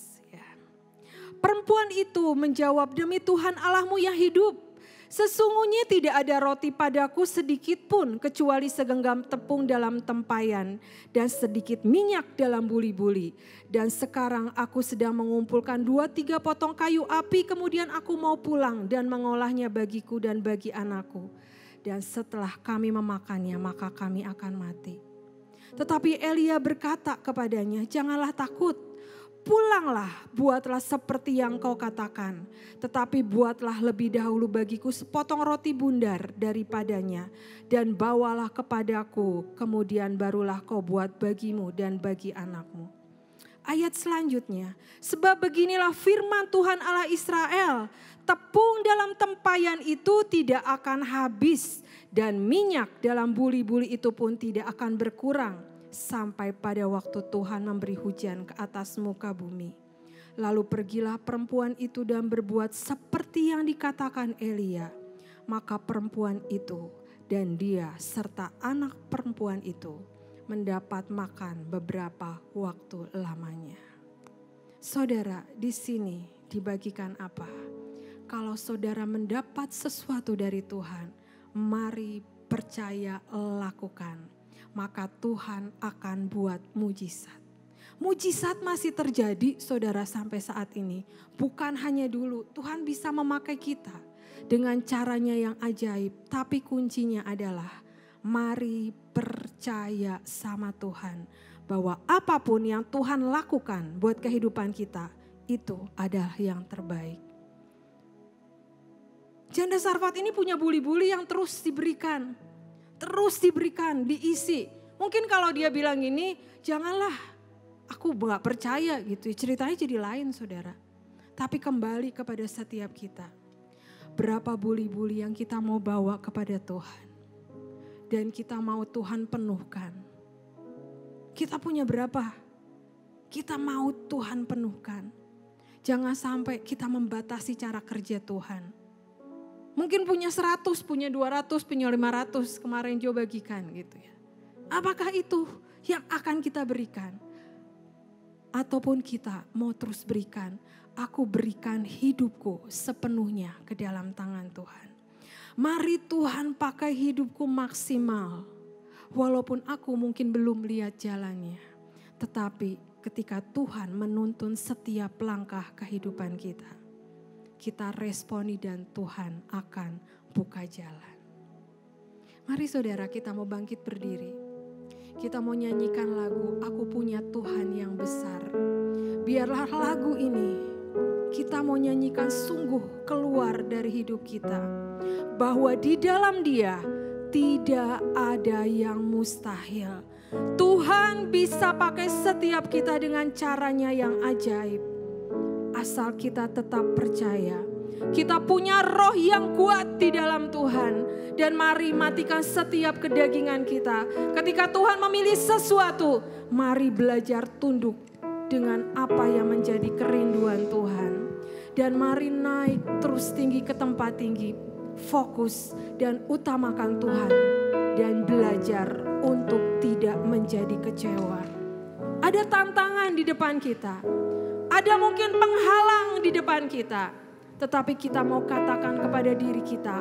Ada Tuhan di dalam hidupku. Ketika Tuhan mau, aku bisa untuk melaluinya semua bersama dengan Tuhan.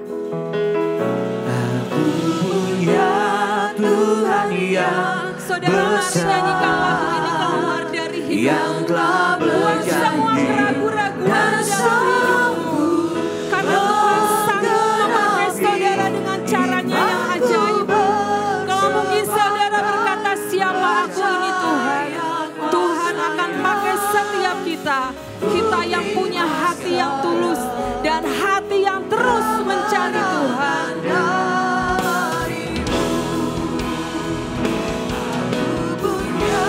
Tuhan yang besar, yang telah berjanji dan sanggup menggenapi imanku bersepakat percaya kuasanya. Ku terima sekarang kemenangan dari aku punya Tuhan yang besar. Ku punya Tuhan yang besar, yang tak berjanji dan sanggup menggenapi imanku. Tanpa Engkau kami tidak sanggup berbuat apa-apa.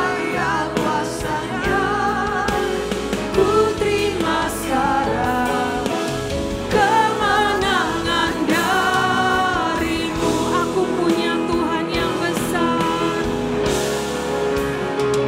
Aku punya Tuhan yang besar, yang telah berjanji dan sanggup menggenapi imanku bersepakat percaya kuasanya.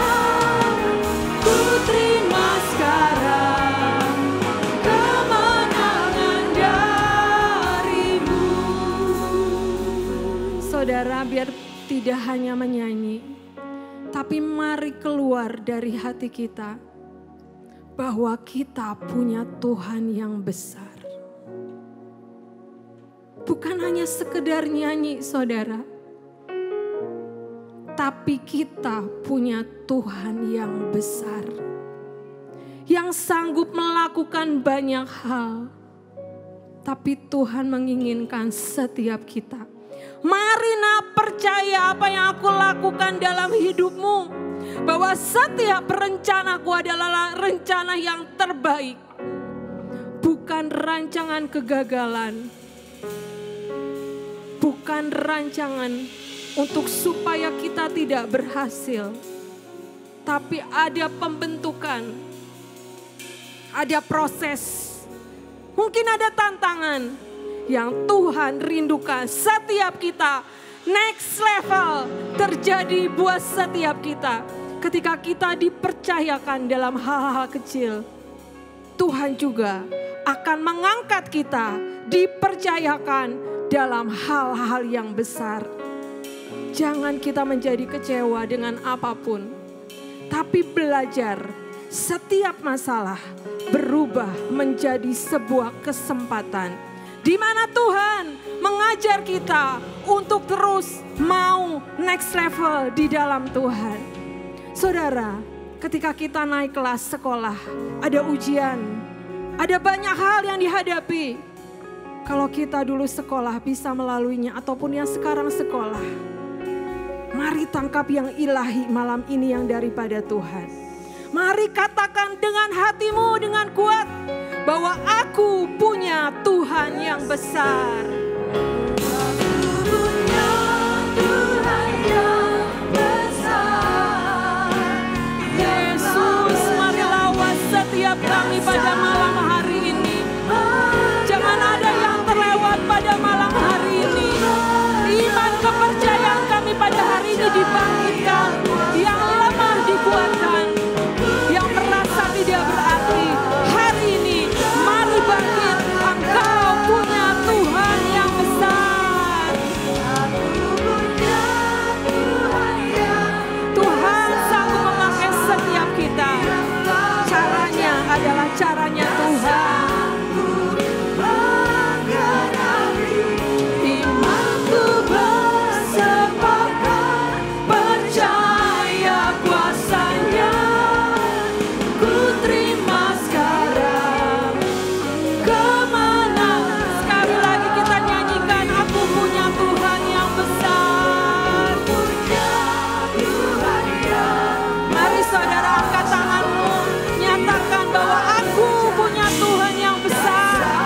Aku mau serahkan seluruh kehidupanku. Aku taruh hidupku di bawah tangan kuasa-Nya yang ajaib.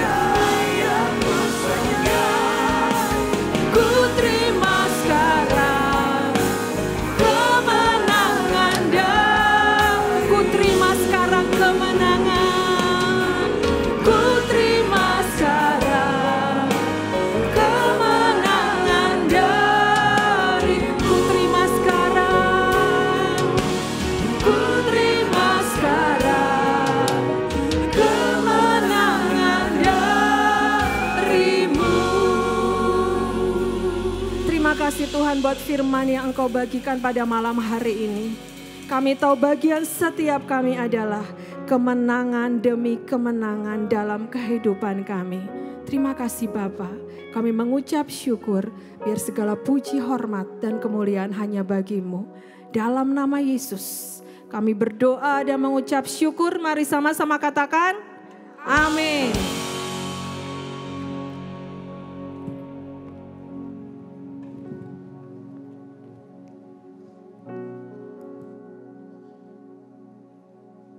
Saudara, suatu hari ada orang yang pernah ketemu saya dan dia konseling sama saya. Sejak saya berbicara tentang financial journey, tentang hal keuangan, satu orang datang sama saya gini, Pak, saya berkali-kali ketika mau deal sebuah project bisnis dan itu bisa membuat saya berkembang. Tapi berkali-kali gagal. Dia tanya, kenapa Pak? Saudara, orang ini bukan orang yang susah. Pengusaha yang cukup ada, tapi enggak terlalu besar sekali. Tapi dia berkata setiap kali dia mau develop, dia mau mengembangkan usahanya, gagal. Saudara. Setiap kali ada investor siap untuk menginvestkan uangnya, pada waktu presentasi dan mau deal, batal. Berkali-kali. Lalu saya doa buat dia, saudara. Saya nggak tahu jawabannya. Karena itu saya berdoa. Mari berdoa.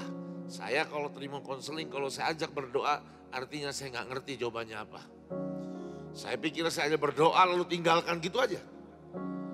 Ya mau dia apa? Nggak bisa punya jawaban, masa ngarang-ngarang jawaban. Saya berdoa sama dia. Pada waktu saya berdoa Tuhan bilang gini, ada yang salah dari cara dia mengelola keuangan. Amin, saya tanya, kamu salah cara mengelola keuangan. Dan dia bilang, salah saya di mana? Saya bilang, gak tahu, pokoknya Tuhan ngomong kamu udah salah. Tapi Roh Kudus ngomong lagi, tanya dia gimana cara dia mengelola keuangannya. Saya tanya gimana cara kamu mengelola keuangan kamu. Dan ternyata dia mengelola keuangan dengan sangat amat rapi. Dia punya pos demi pos dalam keuangan dia. Mungkin orangnya juga sedang streaming. Posnya ada pos buat anak sekolah.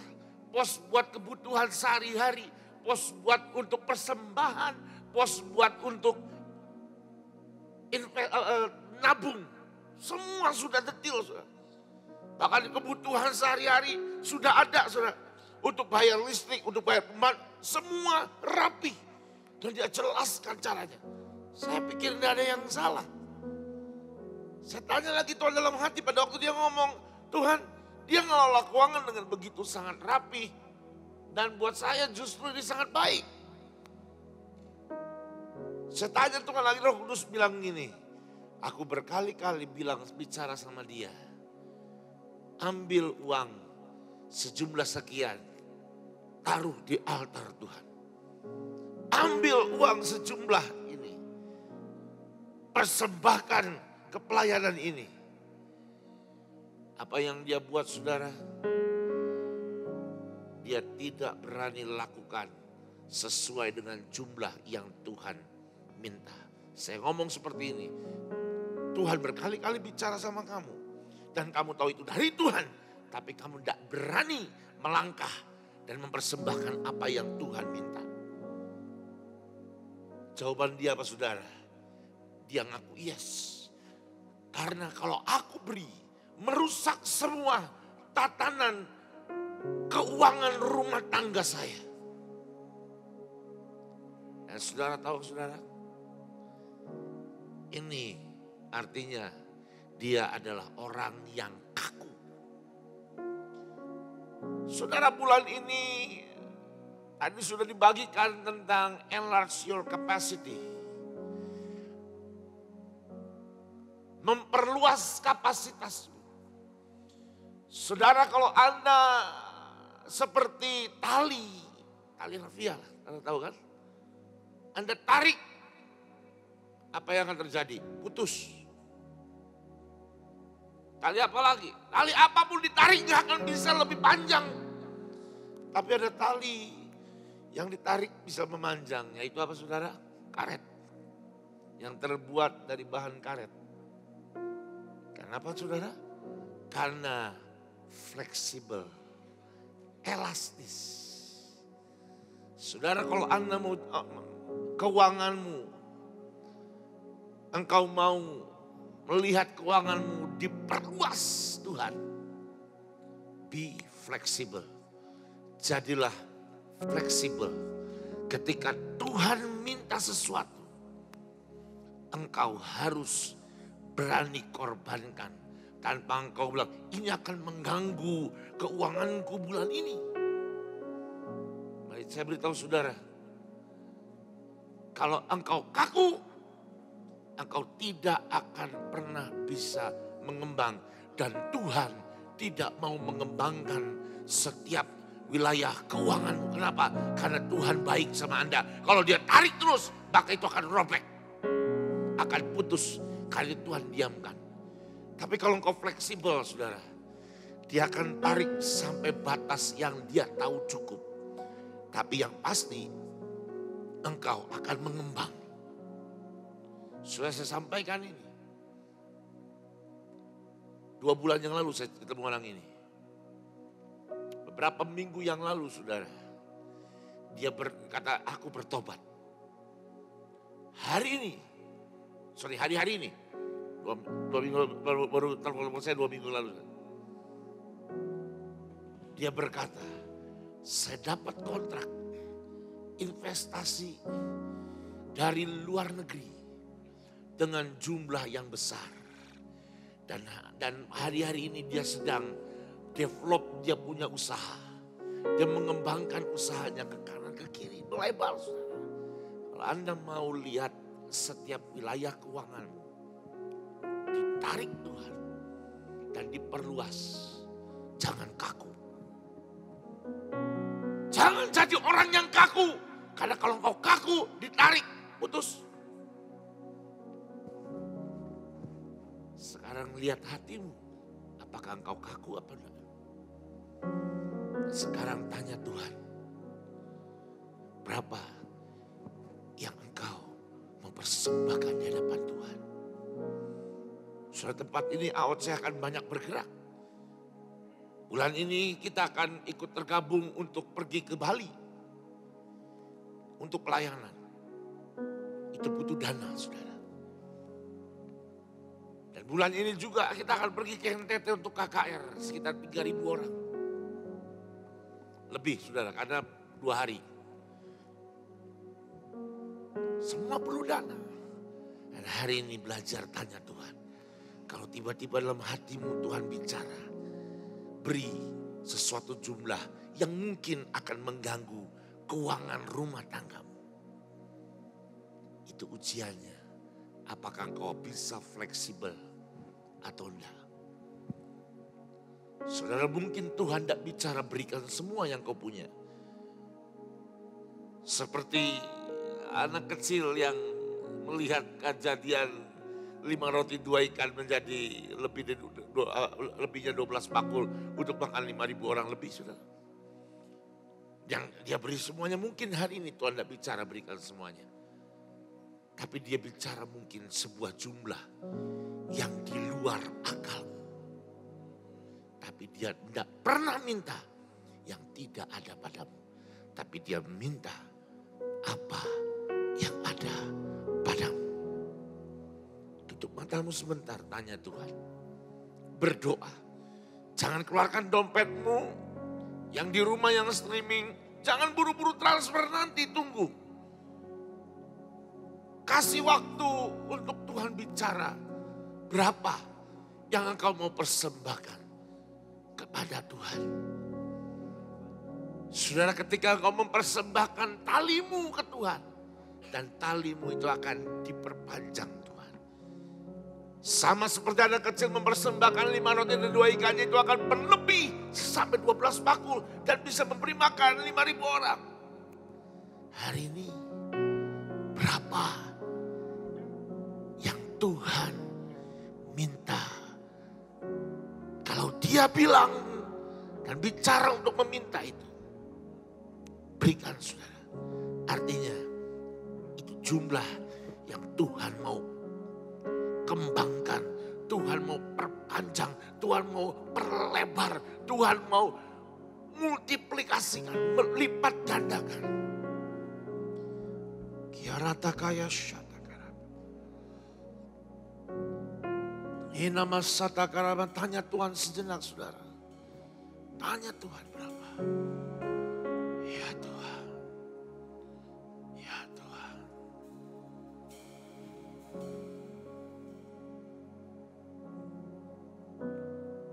Ku beri yang terbaik bagimu Tuhan. Yang terbaik. Kalau saudara sudah tahu jumlah yang engkau harus persembahkan, mari yang di tempat ini, di ruangan ini, Anda boleh maju taruh di mesbah Tuhan. Yang ada di rumah akan ada nomor rekening di layar Anda. Anda boleh berikan, Anda boleh ambil handphone, mobile banking, mau transfer. Tapi beri dengan jumlah yang Tuhan mau. Dan engkau akan lihat dalam waktu seketika ada sebuah perluasan kapasitas keuangan. Ku beri yang terbaik bagimu.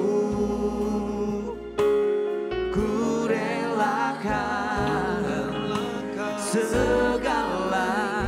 Oh, yang terbaik. Yang terbaik Hanya bagimu. bagimu. Senang hatiku dan senang jiwaku.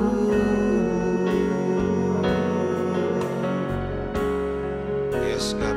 Yes, Lord. Ku beri yang Engkau sudah lihat Tuhan.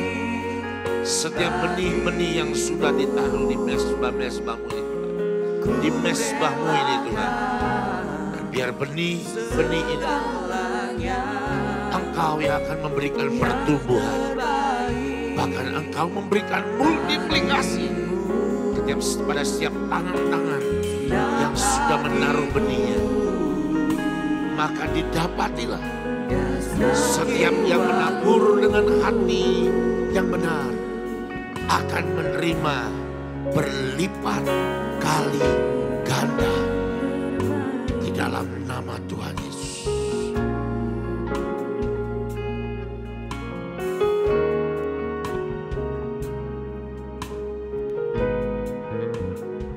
Mari saudara sama-sama kita akan arahkan tangan kita ke kotak persembahan. Saudara yang di rumah mari angkat kedua tanganmu. Kami percaya Tuhan yang memberkati, kami percaya Tuhan yang melipat gandakan. Dan kami percaya Tuhan yang menjadikan kami orang-orang yang dapat dipercaya Tuhan. Kami tahu ketika kami mau dipercaya lebih besar lagi, kami buat hati kami, hidup kami menjadi fleksibel Tuhan. Kami percaya Tuhan yang memberikan kemampuan dan kami percaya kami dipakai untuk menjadi berkat bagi jiwa-jiwa. Di dalam nama Tuhan Yesus Kristus, Tuhan yang menyempurnakan. Haleluya. Amin.